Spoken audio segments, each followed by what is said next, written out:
certo, vamos iniciar então mais uma secção do Conversas no Superior, uma edição que vamos ter hoje aqui o presidente do Conselho de Reitores das Universidades Portuguesas, o professor Fontainhas Fernandes, ele que é também reitor da Universidade de Trás-os-Montes e Alto Douro.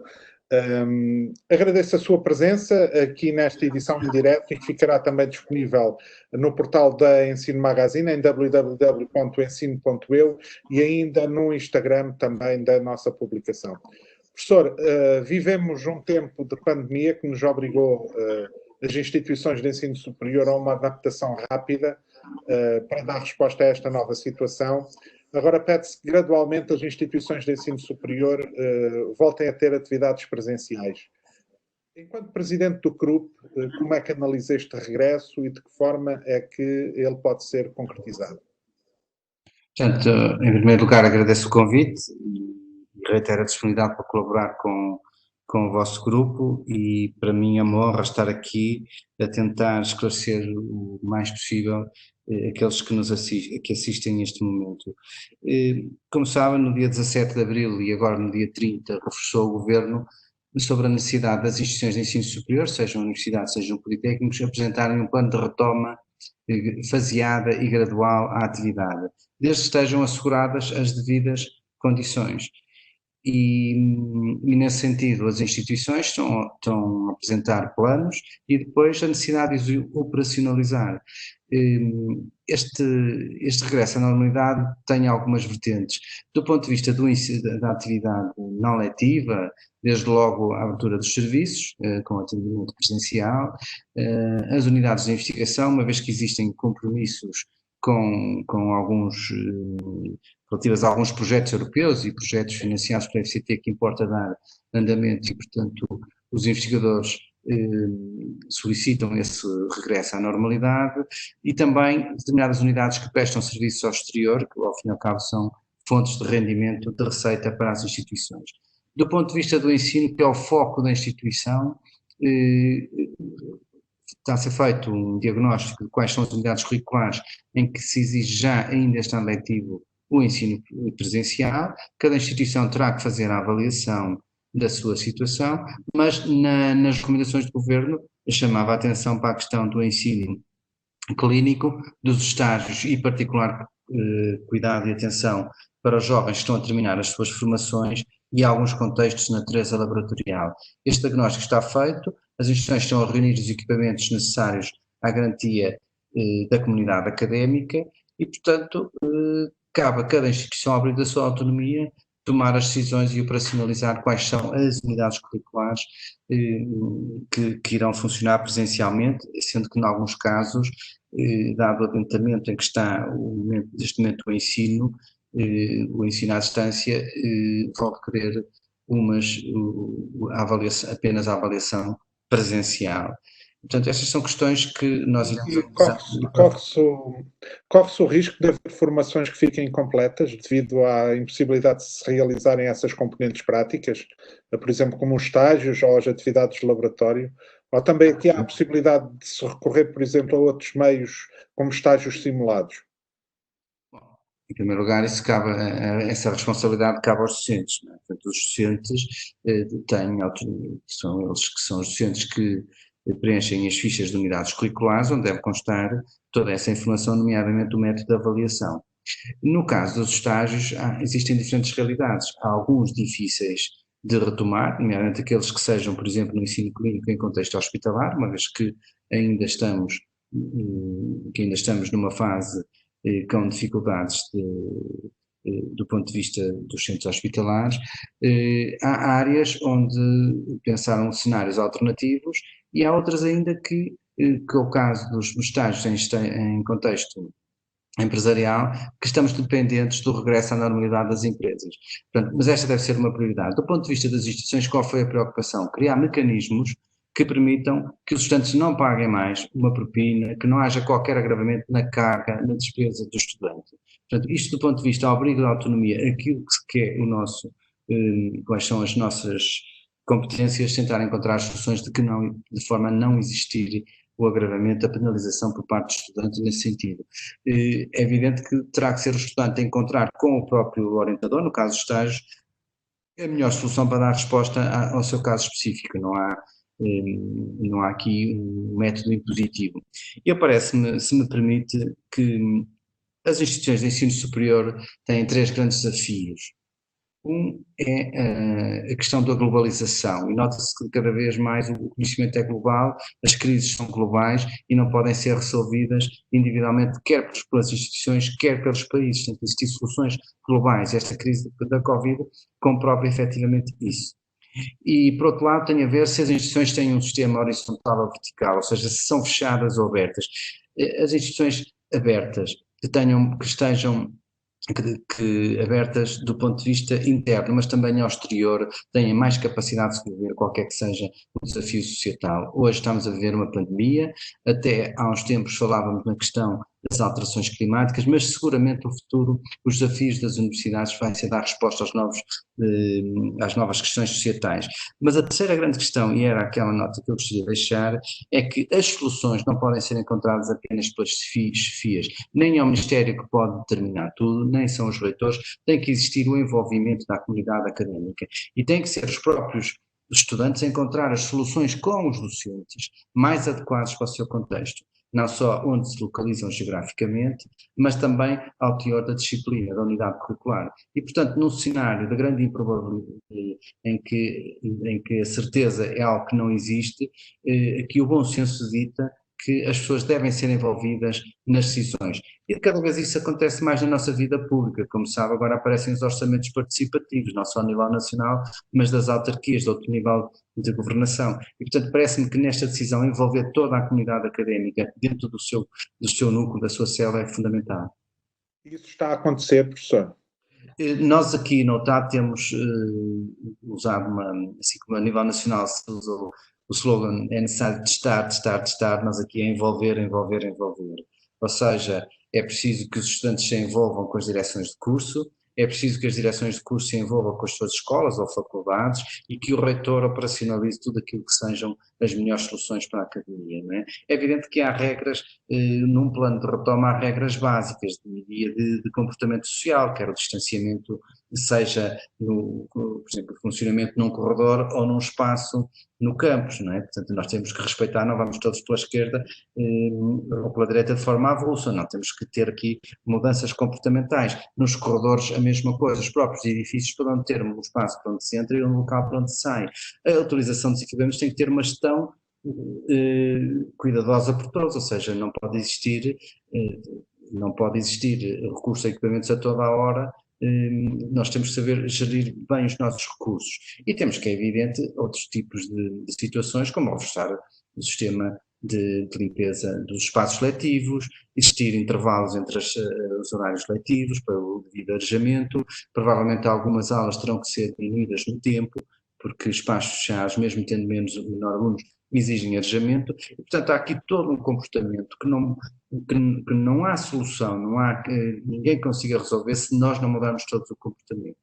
Isso é a mesma coisa que nas alterações climáticas, se quisermos diminuir a pegada ecológica, todos temos que andar mais a pé, utilizar um meio mais amigo do ambiente e abandonar o automóvel. Portanto, acho que aqui há uma mudança comportamental e julgo que tiramos já algumas ilações para o futuro. Acho que o mundo não vai ficar igual. Professor, quando em março a pandemia obrigou as universidades à interrupção das suas atividades, de que forma é que as instituições universitárias responderam a esta nova realidade? O professor falou agora na envolvência, envolver. As universidades acabaram por, sendo uma surpresa a pandemia que apareceu de repente, embora noutros países do mundo já fosse uma realidade, o que é certo é que de uma semana para a outra as coisas mudaram todas. As universidades conseguiram dar resposta a isso.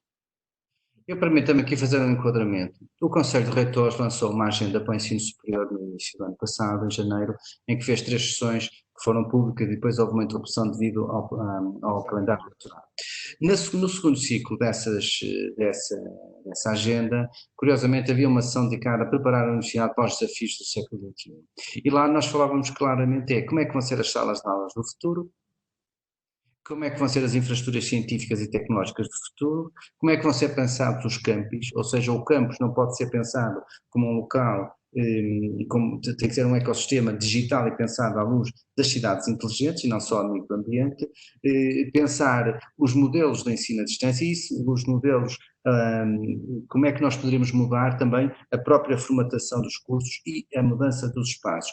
Porque se reparar, exatamente os nossos filhos, e permitam-me esta utilização, estudam em locais onde os pais tiraram o curso, e, portanto não mudou no tempo, não é? Mudou a idade das pessoas, mas os espaços são os mesmos.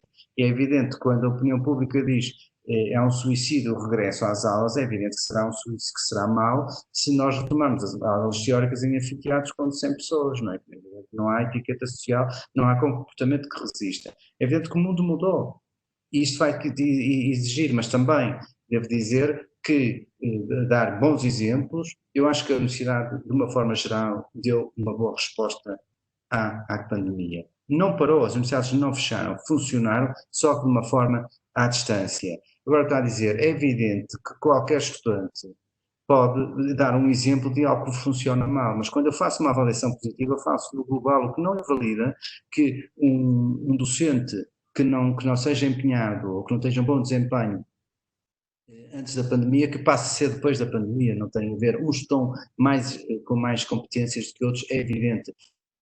Mesmo no interior das academias, um esforço enorme por parte dos docentes, e repare que estamos a falar de uma média etária muito superior aos 50 anos, em que se está a adaptar a novas tecnologias, sejam do ensino, sejam do ponto de vista da avaliação. Portanto, novas ferramentas tecnológicas, eles próprios estão a ter ações de formação nesse sentido, existe uma grande disponibilidade. Portanto, eu diria que de uma forma geral é positiva, mas isto não significa que nem o digital vai substituir o presencial, nem eu quero dizer que tudo funcione bem. Eu acho que de uma forma geral demos uma resposta, o sistema não parou e não quebramos aquilo que é a grande expectativa do estudante, que é concluir a sua licenciatura e ir para o mercado de trabalho. Portanto, eu acho que as universidades responderam. E deixe-me ver, nós não podemos olhar para as universidades apenas como um ecossistema de ensino. Veja do caso da OCDE, do caso da ciência. A OCDE mostra claramente como Portugal, o país que apresentou mais soluções inovadoras do ponto de vista da ciência. O país europeu, dentro de um estudo da OCDE, mostra claramente que foi o país que respondeu de uma forma mais ativa em termos de novas soluções inovadoras. E não passa apenas pela cedência de equipamentos médicos ou material de proteção, não passa apenas por cedência de espaços para criar centros de acolhimento temporário para idosos de terceira idade, espaços físicos. A resposta, como foram criados 16 ou 17 centros, uma rede de testagem Covid nas instituições, em que as pessoas se adaptaram e disponibilizaram o seu tempo, regimes de voluntariado, regimes de apoio psicológico, as instituições deram uma enorme ajuda ao país e prova-se que só se resolve com ciência e este o caminho. E permita-me uma nota final a esta questão. Não é por pensar só as universidades do lado do ensino superior, mas também da ciência, e prova que é necessário que a ciência esteja bem distribuída geograficamente e que não possa estar localizada apenas em 2 pontos nevrálgicos, concentrada em 2 grandes centros. Não teria existido resposta à pandemia se não existissem instituições repartidas por todo o território. Aliás, isso ficou precisamente demonstrado agora nesta resposta clara que o ensino superior deu face a esta pandemia que afetou o nosso país e permitiu também transferir conhecimento, não é? Para a sociedade e inovação, sobretudo nesta área da saúde. Portanto, no fundo, as universidades abriram-se mais à sociedade. Eu julgo que as universidades têm, como eu disse, o conhecimento é global, as universidades, a outra grande motivo passa pela abertura da universidade, e as universidades perceberam que não são as mais antigas ou mais modernas aquelas que poderão ser as mais inovadoras, são aquelas que têm mais rede, e hoje estamos a trabalhar à distância não só nós os dois no mesmo país, mas também há fóruns internacionais a dar respostas, e os investigadores notam-se que têm networking, portanto têm redes e que têm permitido responder. E quando se olha para Portugal como o país mais inovador, que deu melhor resposta, eu acho que devemos ter orgulho da solução que o país apresentou e não olhar sempre para o lado negativo de cada narrativa. É evidente que haverá um docente que não se adaptou às novas tecnologias, haverá um docente que também não tem condições familiares ou que vive num local com menos rede, haverá sempre casos, histórias para contar, assim como haverá histórias para contar nas desgraças, nas crises do lado dos alunos. E a prova disso é que os reitores estão conscientes, é que eles estão a adaptar o próprio calendário académico, a permitir oportunidades para aqueles jovens que possam ter insucesso escolar. Ou seja, não queremos cair no facilitismo, mas daria o caso da Universidade de Trás-os-Montes de Alto. Nós adequamos o plano académico, o calendário, alargando até final de julho, ou seja, cumprimos de forma a iniciar em termos normais, em tempo normal, no início do próximo ano, em setembro, outubro, mas abrimos a possibilidade de eventualmente criar época especial em setembro para estudantes em que tenham acontecido problemas, ou docentes que iniciaram a retoma do ensino à distância mais atrasado, ou para casos em que é necessário formação complementar presencial, e portanto isto demonstra que há uma atitude muito proativa por parte dos reitores. Agora é evidente que isto tem que ser acompanhado, monitorizado, e é preciso fazer uma avaliação em tempo, a ver o que é que funcionou bem e o que funcionou mal. Isto estamos a ser feito. Outra nota que lhe permita, que é a resposta, quando nós falamos da abertura, falamos muito na interação na sociedade, mas veja a resposta das universidades à crise que se instalou nos jovens. Eu vejo que a minha universidade tem 70% de alunos deslocados, 70% de alunos deslocados, 38% são bolseiros. Eu tenho a noção que são estudantes que se reprovarem de ano, deixe-me utilizar esta frase antiga da reprovação, eles depois não serão bolseiros no ano seguinte e pode ser o fim de um sonho. E, portanto, nós temos que perceber que muitos destes estudantes não têm a ver com as capacidades ou as disponibilidades, ou é porque teve um problema financeiro de imediato e não podemos estar à espera do próximo ano letivo para o sistema reganhar esta pessoa. Nós criamos fundos de emergência social, portanto, chamamos fundos de emergência com base em regras claras para apoiar os estudantes. Há estudantes sem condições informáticas, sem condições de telecomunicações, e as instituições têm vindo a encontrar soluções caso a caso. E isto, muitas das vezes, depende do envolvimento do próprio docente, do próprio documento da academia, que notifica a um aluno que precisa de ajuda, e a universidade tenta arranjar, e tem sido um espírito muito solidário. E, portanto, eu prefiro privilegiar sempre os bons exemplos e não o lado negativo que muitas vezes privilegiamos. Com certeza. Professor, este facto de se ter desenvolvido o ensino à distância pode fazer com que tenha sido também um ensaio para que o novo ano letivo possa também começar com o ensino à distância, ou pelo menos com o ensino misto, porque não se sabe um pouco como é que a pandemia vai evoluir. Eu julgo que esta é uma questão que temos de ter em cima da mesa e que é fundamental, e a questão está muito bem colocada. Repare, num ano normal, as aulas terminam sensivelmente no final de maio, início de junho. Portanto, é no final de maio que terminam as aulas num ano normal. Mas não se esqueça que no ano normal também haverá seguramente 7 a 10 dias de paragem para a queima das fitas, as famosas semanas académicas. Por outro lado, os estudantes não têm a terceira parte da dimensão estudantil, não é? Que é estiveram confinados e, portanto, estiveram muito mais agarrados a um ecrã de computador, muito mais concentrados no estudo que no tempo normal. E daí existirem aulas teóricas cuja assiduidade era mais reduzida, até porque muitos docentes não tinham obrigatoriedade das faltas, e que neste momento têm uma assiduidade maior via online. Porquê? Porque a aula pode ser gravada, porque o docente, porque o aluno não tem toda, na véspera, desculpe utilizar o termo, não se deitou tarde, não optou por aquele furo à aula. Portanto, há muito maior participação dos estudantes, e os próprios estudantes têm sido o exemplo. Mas não podemos esquecer que, independentemente das questões de ser necessário avaliar com cuidado e de forma cautelosa, porque aquilo que está bem hoje, amanhã está mal numa determinada região e temos que mudar tudo outra vez, temos essa noção. Portanto, a abertura de um dia para o outro, é evidente, ao pouco de dizer a palavra suicídio, mas seria altamente condenatório. Acho que é importante, potencial, não só para aumentar as competências em determinadas áreas que nós consideramos fundamentais, mas também para preparar o próximo ano letivo. É necessário que no início do próximo ano letivo estejam reunidas as condições e todos tenhamos comportamento, já estamos treinados do ponto de vista comportamental para este exercício e verificar como é que vamos dar resposta, como vamos dar resposta às novas necessidades. Porque, por exemplo, uma turma de alunos, uma prática de alunos com 20 ou 30 estudantes, é evidente que essa turma terá que ser desdobrada, mas agora é preciso que o docente também analise quais são as práticas que efetivamente exijam ensino presencial ou não. Portanto, há aqui todo um conjunto de alterações. Isso pode mexer também com o corpo docente, a contratação de novos docentes, será necessário?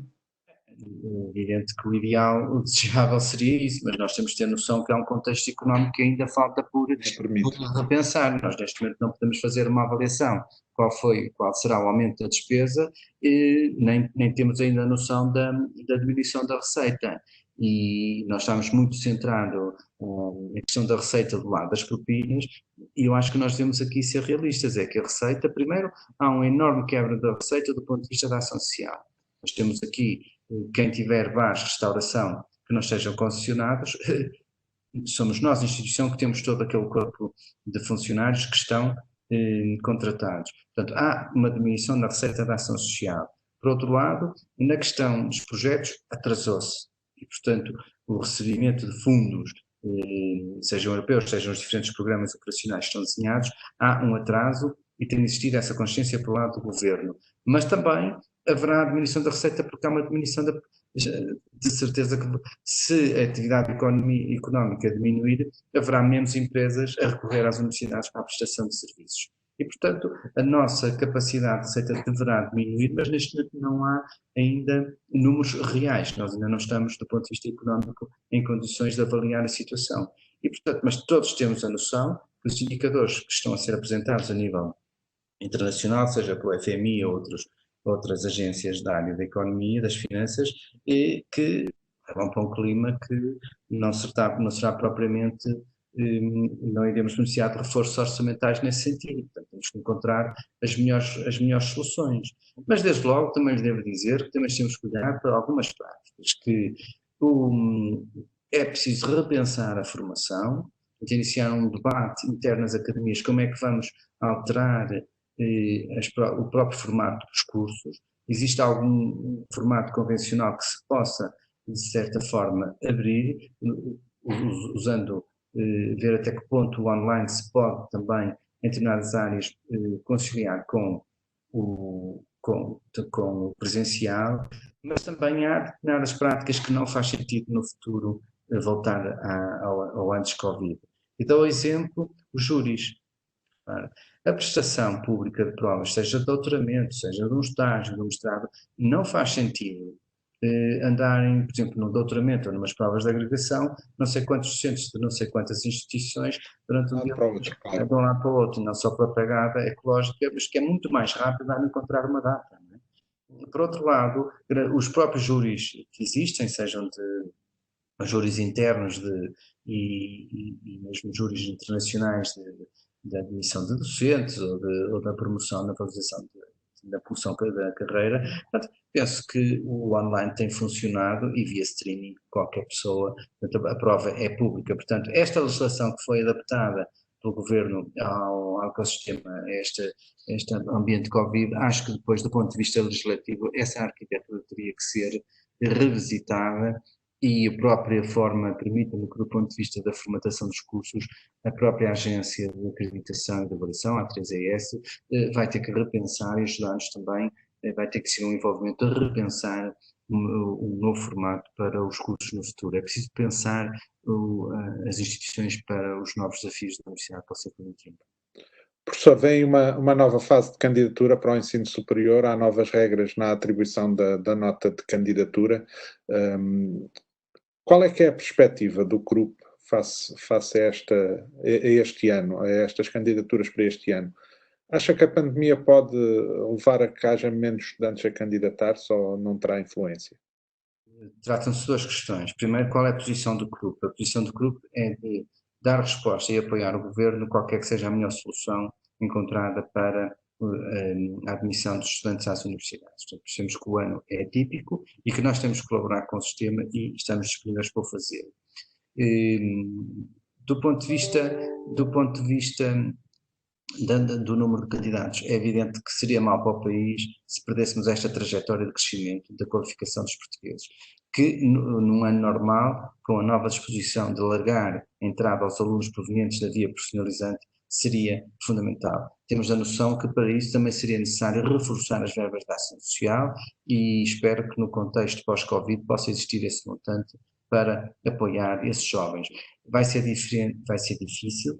Este ano nós queremos iniciar um modelo para admitir esses jovens, mas esse modelo exige sempre uma prova de avaliação de conhecimentos, seja teórica, prática, à distância ou presencial, exige. E, portanto, neste momento, nós, instituições, temos alguma dificuldade de ir às escolas profissionais, mostrar-lhes que são bem-vindos, que estamos dispostos para acolher, que eles têm capacidades e que faz todo sentido entrar no ensino superior. Não se esqueça, por exemplo, no ano passado, cerca de 2.500 dos jovens que entraram para o concurso nacional da CS eram já provenientes do ensino profissionalizante. Então, é preciso mostrar que no ensino profissionalizante não é propriamente uma segunda divisão, uma segunda via que se faça, não, é gente são jovens com qualidades, com capacidades e que podem ter uma formação superior. Aliás, um dos desafios do ensino superior é precisamente alargar a percentagem de alunos que concluem o ensino profissional e que entrem no ensino superior.